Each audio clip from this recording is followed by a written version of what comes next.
two massive reasons not to stay in Puerto Vallarta during the summer. I love Mexico and I love everything about it, and I am committed to be there for the year, and I had intended on staying through the summer. But today I'm going to tell you why we chose not to.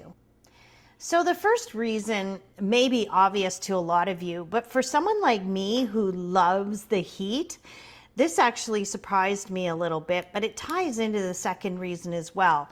So it is hot. I mean, ridiculously hot, and not just hot in a way that, oh, it's hot.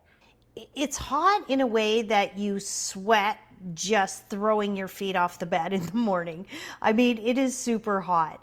I was running my air conditioning quite a bit in the month of May and June, and I really needed to think about whether or not I wanted to stay, because it's fine to stay inside all day if you don't mind the claustrophobia of that. I was running Lupita at 6:37 in the morning, but what was actually happening was the heat was creeping up. So it was hitting, 28, 29, which I'll put the conversion on the screen for you, which I think is around 87, 88, but that's not the problem. It's the precipitation is so heavy and sticky down there. I was doing a little bit of research for this video about temperatures and dew point, and there was one that showed me the dew point, and then right after it, it said miserable. So that'll tell you how icky. I just call it sticky when I'm down there, but even early, like May and June, I've been to Puerto Vallarta in May and June, and this year I was absolutely shocked by how sticky and humid it was. So if you have any kind of condition that you worry about in the heat, or any reason that the heat might have a negative effect on you, you might want to consider not staying for the summer.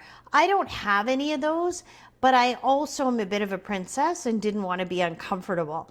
So that is why the heat really got to me, because it got to the point where I couldn't even take my dog out for an evening walk. It was still too hot, even at sundown. So we decided we weren't going to stay for the summer. But reason two might surprise you a little bit. It certainly did me, and we'll get to that in a second. What happened for me this year was my last video. If you haven't seen that, it was all about, my commitment to stay regardless of what had happened with my job and whatnot, which is still true. But the issue was that it actually didn't make sense for many reasons.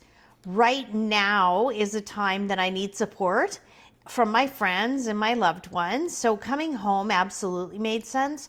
And honestly, I just missed my friends, and I think I would have come regardless, even though financially it's definitely a switch.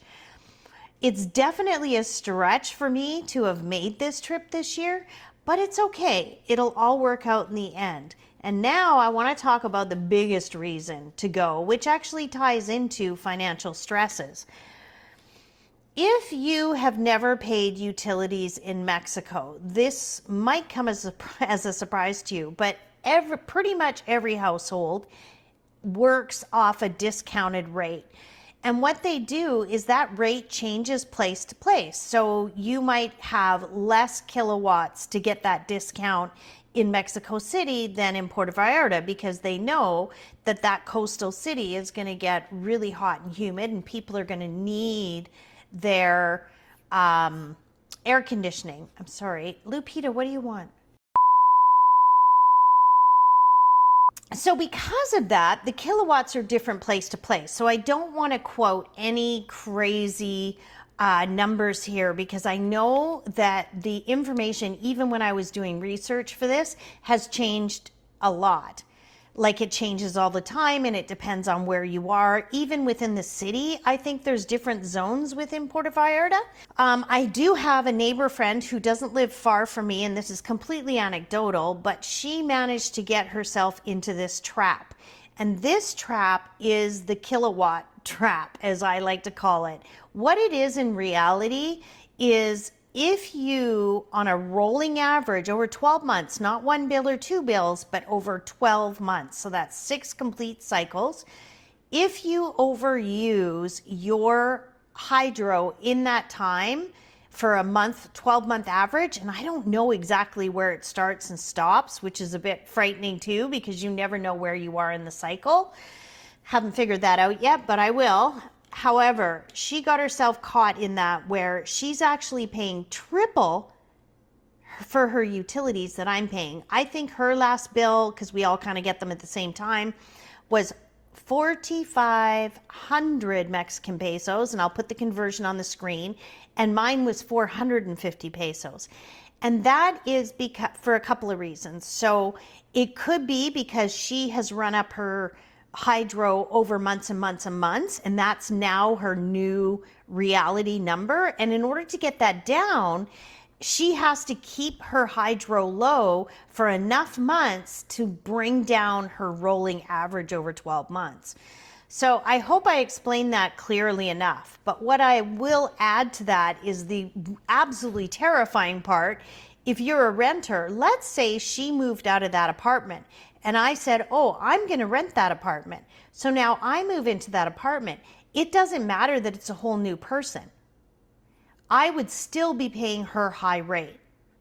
So before you rent a place, just as a caveat, you always want to look at the last CFC bill. Always ask for the last CFC bill, which is a little off topic for what we're talking about today.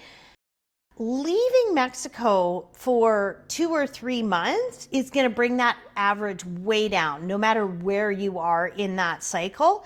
So that was kind of the second reason I decided to leave. The heat is one, yes, and I, yes, could have run my hydro up and just took the chance.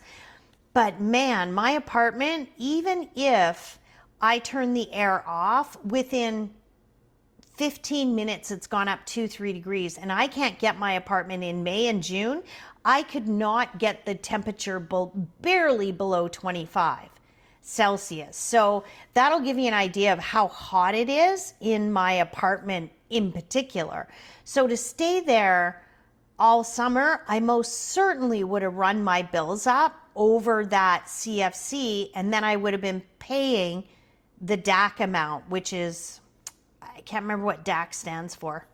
To sum up the trap, what you need to know is CFC, the electric company, gives you a cheap rate on your electricity as long as you stay under the limit.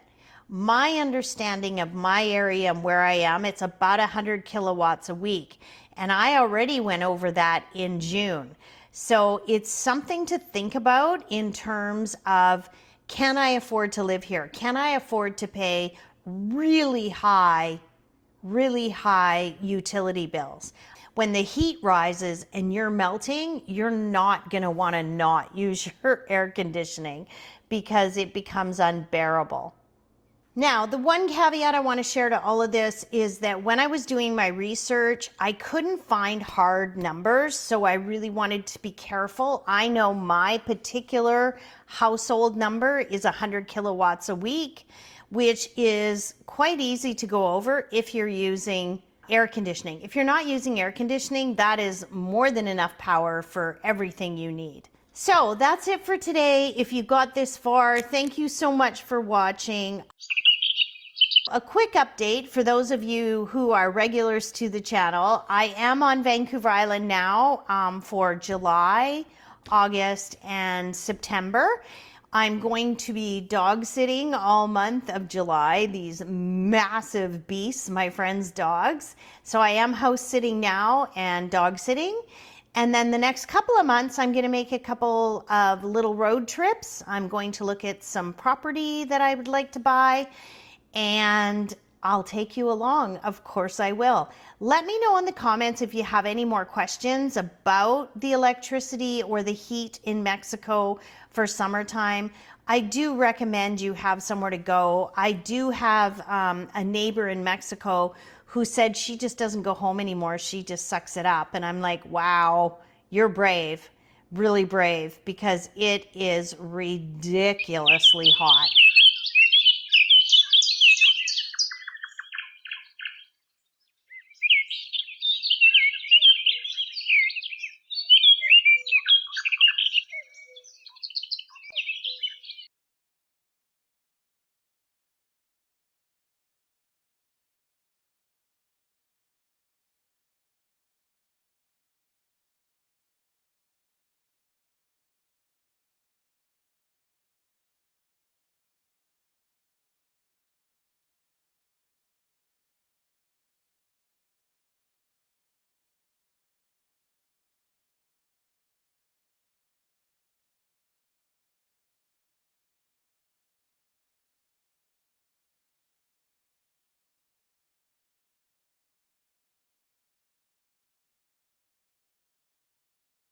We hit 600 subscribers. Thank you very much for watching. Please like and subscribe if you haven't already.